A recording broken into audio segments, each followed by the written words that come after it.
মাহফিল করতে কি কারো অনুমতি লাগার কথা? জমিনটা কার? এই জমিনে কথা চলবে কার? যারা আল্লাহর জমিনে আল্লাহর কোরআনের কথা বলা বন্ধ করে দিয়েছিল, আজ আল্লাহ তাআলা তাদের সকল ধরনের স্বাধীনতা কেড়ে নিয়েছেন। যারা কোরআনের কথা বলতে বিধিনিষেধ আরোপ করেছিল, কেউ রাস্তায় বের হয়ে কথা বলার মতো দুঃসাহস নাই। ইঁদুরের কোন গর্তে গিয়ে লুকিয়েছে এটা তারাই ভালো জানে। দুঃশাসন, অপশাসন এবং নির্মমতা, নির্যাতন, নিপীড়নের ফলাফল হিসাবে আল্লাহ তাআলা আবাবিল হিসাবে এই ছাত্র জনতাকে দিয়ে নীরব অভ্যুত্থান ঘটিয়ে তাদেরকে আল্লাহ তাআলা তাদের মামু বাড়ি দিল্লিতে যাওয়ার ব্যবস্থা করে দিয়েছে। এ ঘটনা প্রমাণ করেছে বাড়াবাড়ির পরিণতি কখনো ভালো হয় না। আলেম উলামা কোরআনের আন্দোলনের সাথে যারাই বিরোধিতা করবে তারাই অধঃপতন আর ধ্বংসের অতল গহ্বরে নিপতিত হবে। আমরা স্বৈরাচারের আমলে সত্য কথা বলেছি, মামলা খেয়েছি, আমাদের অনেক ভাইয়েরা জেলে গিয়েছেন, কিন্তু কেউ কি পালিয়ে পাকিস্তানে গিয়েছে? জোরে বলে। তারা তো মামলা খাওয়ার আগেই, বিচারের মুখোমুখি হওয়ার আগেই তাদের মামু বাড়িতে তারা আগেই গিয়ে আশ্রয় নিয়েছে। আমাদেরকে যারা বলতো পাকিস্তানি রাজাকার, আমরা কিন্তু পাকিস্তানের সাথে কোনো সম্পর্ক রাখিনি। পাকিস্তানে আমাদের যাতায়াতে নেই, যাতায়াতও নাই, বরং আমাদেরকে যারা বলে পাকিস্তানি রাজাকার, তারা তাদের কর্মকাণ্ডে এখন প্রমাণ দিয়েছে ওরা ভারতীয় রাজাকার। এজন্য পালিয়েছে কোথায়? জোরে বলেন কোথায়? শিক্ষা দীক্ষার নগরী নামে খ্যাত এবং আমের ভূমি নামে খ্যাত বাংলাদেশের ঐতিহ্যবাহী জেলা রাজশাহী জেলার তানোর পৌরসভায় অবস্থিত তালন্দ আদর্শ সংঘের উদ্যোগে আয়োজিত আজকের এই ঐতিহাসিক তাফসীরুল কোরআন মাহফিলের তানোর তথা আমার প্রিয় রাজশাহীবাসী, আপনারা সবাই কেমন আছেন? আমাকেও আপনারা জিজ্ঞেস করেছেন, এজন্য আপনাদের প্রতি কৃতজ্ঞতা জ্ঞাপন করছি। আলহামদুলিল্লাহ আলা কুল্লি হাল ওয়াফি কুল্লি মাকান। আল্লাহ আমাকেও ভালো রেখেছেন, আমাদের সবাইকে সুস্থতার সাথে বাঁচিয়ে রেখে আজকের এই সুন্দর, পবিত্র এবং জান্নাতি আয়োজনে আমাদেরকে শামিল হওয়ার তৌফিক যিনি দান করেছেন তিনি কে? সেই মহান রবের দরবারে হৃদয়ের সবটুকু ভালোবাসা, আবেগ, অনুভূতিকে উজাড় করে দিয়ে খুশি মনে প্রাণবন্ত আওয়াজে উচ্চ কণ্ঠে কালিমাতুশ শুকর আদায় করে আমরা সকলেই পড়ছি আলহামদুলিল্লাহ। সম্মানিত উপস্থিতি, উপস্থাপক বলেছেন রাজশাহীতে আমি প্রথম। আসলে রাজশাহীতে আমি প্রথম নই, প্রতি বছরই রাজশাহীতে আসা হয়। আমাদের প্রোগ্রামগুলো আমরা ডিভিশন ওয়াইজ সেট করার কারণে প্রত্যেকটি বিভাগে নির্ধারিত সংখ্যক প্রোগ্রাম যখন আমাদের ফিল আপ হয়ে যায়, এর বাহিরে আর প্রোগ্রাম করার কোনো সুযোগ থাকে না। বাংলাদেশে 460টারও বেশি উপজেলা আছে, তাহলে প্রত্যেক উপজেলায় একদিন করে গেলেও 1.5 বছর সময় লাগবে, কিন্তু বাংলাদেশে আমরা প্রোগ্রাম করার সময় পাই মাত্র 4 থেকে 4.5 মাস, যার কারণে আমাদের ইচ্ছে থাকলেও সকল এলাকায় যাওয়া সম্ভব হয়ে ওঠে না। এই রাজশাহীকে আমরা সবাই শিক্ষা দীক্ষা, ভদ্রতা, নম্রতার নগরী হিসেবে জানি, এবং আপনাদের এত মানুষের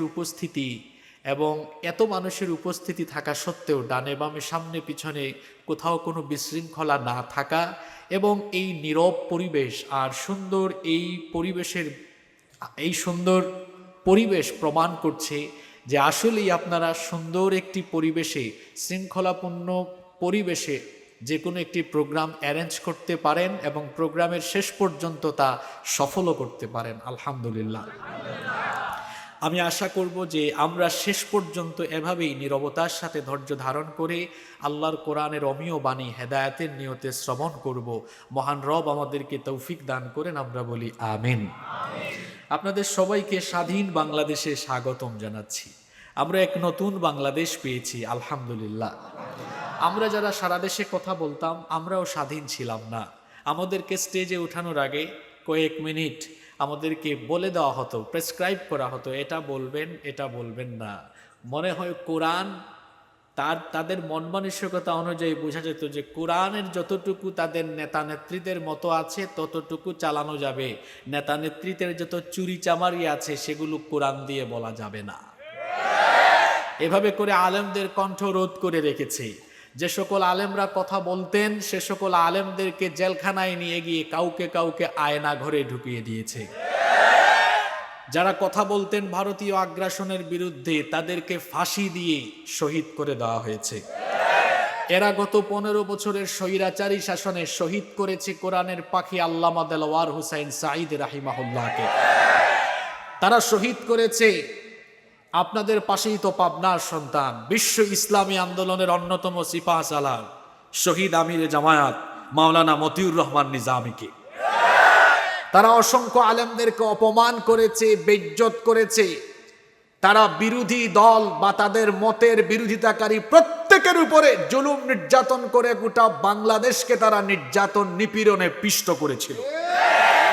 তাদের সেই দুঃশাসন, অপশাসন এবং নির্মমতা, নির্যাতন, নিপীড়নের ফলাফল হিসাবে আল্লাহ তাআলা আবাবিল হিসাবে এই ছাত্র জনতাকে দিয়ে নীরব অভ্যুত্থান ঘটিয়ে তাদেরকে আল্লাহ তাআলা তাদের মামু বাড়ি দিল্লিতে যাওয়ার ব্যবস্থা করে দিয়েছে। এ ঘটনা প্রমাণ করেছে বাড়াবাড়ির পরিণতি কখনো ভালো হয় না। আলেম উলামা কোরআনের আন্দোলনের সাথে যারাই বিরোধিতা করবে তারাই অধঃপতন আর ধ্বংসের অতল গহ্বরে নিপতিত হবে।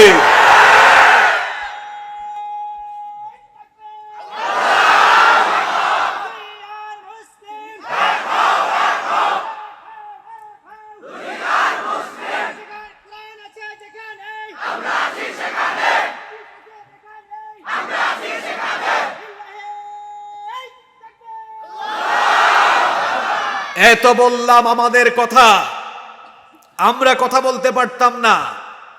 শুধু আমরা কেন, এদেশের মানুষ তাদের নিজেদের মতামত পেশ করতে পারতো না। বাক স্বাধীনতা কেড়ে নেওয়া হয়েছিল, কেউ কথা বলতে পারতো না। আর এদিকে আয়োজন কমিটির কথা যদি বলি, থানায় যেতে যেতে তাদের জুতার তলা ক্ষয় হয়ে যেত। মাহফিল করতে নাকি অনুমতি লাগবে। মাহফিল করতে কি কারো অনুমতি লাগার কথা? জমিনটা কার? এই জমিনে কথা চলবে কার? যারা আল্লাহর জমিনে আল্লাহর কোরআনের কথা বলা বন্ধ করে দিয়েছিল, আজ আল্লাহ তাআলা তাদের সকল ধরনের স্বাধীনতা কেড়ে নিয়েছেন। যারা কোরআনের কথা বলতে বিধিনিষেধ আরোপ করেছিল, কেউ রাস্তায় বের হয়ে কথা বলার মতো দুঃসাহস নাই। ইঁদুরের কোন গর্তে গিয়ে লুকিয়েছে এটা তারাই ভালো জানে। তারপরে আসেন আপনাদের কথা। যে ভাই একটু আগে দাঁড়িয়ে স্লোগান দিলেন, মাহফিলে এভাবে স্লোগানও দেওয়া যেত না।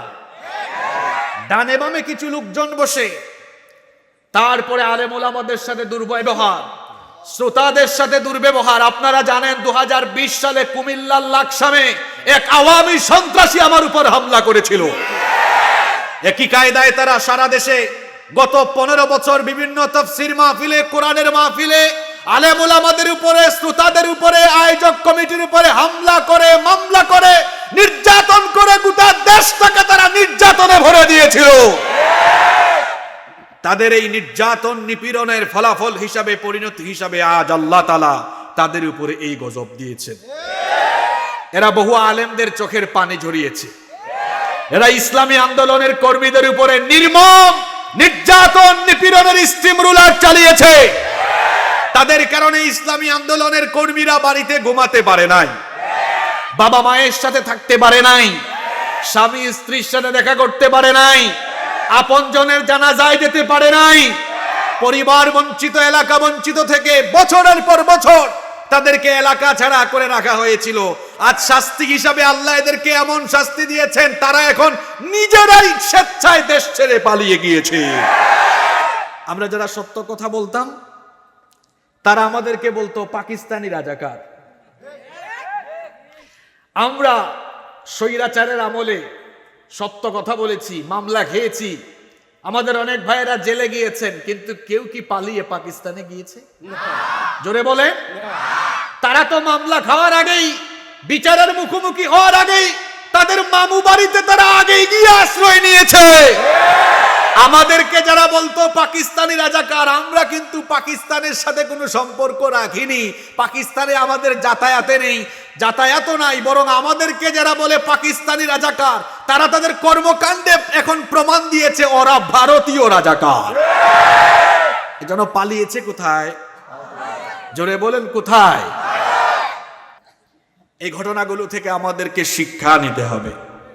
এই দেশ আলেম উলামার দেশ, এটা মসজিদ মাদ্রাসার দেশ, এটা শাহজালাল, শাহপরান, শাহ মাখদুম রাহিমাহুল্লাহ পীর আউলিয়ার দেশ।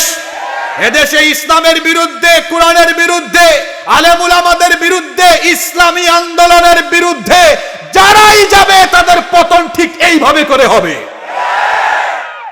আল্লাহ আমাদেরকে বুঝার তৌফিক দান করেন। আপনারা আমাকে কয়েক মিনিট আজকে সময় দিবেন তো? মোনাজাতের আগে কারা উঠে যাবেন? কথা দিলেন তো? আল্লাহ আমাদেরকে শেষ পর্যন্ত ধৈর্য ধারণ করে আমলের নিয়তে আল্লাহর কোরআনের হেদায়েতের বাণীগুলো শ্রবণ করার তৌফিক দান করেন।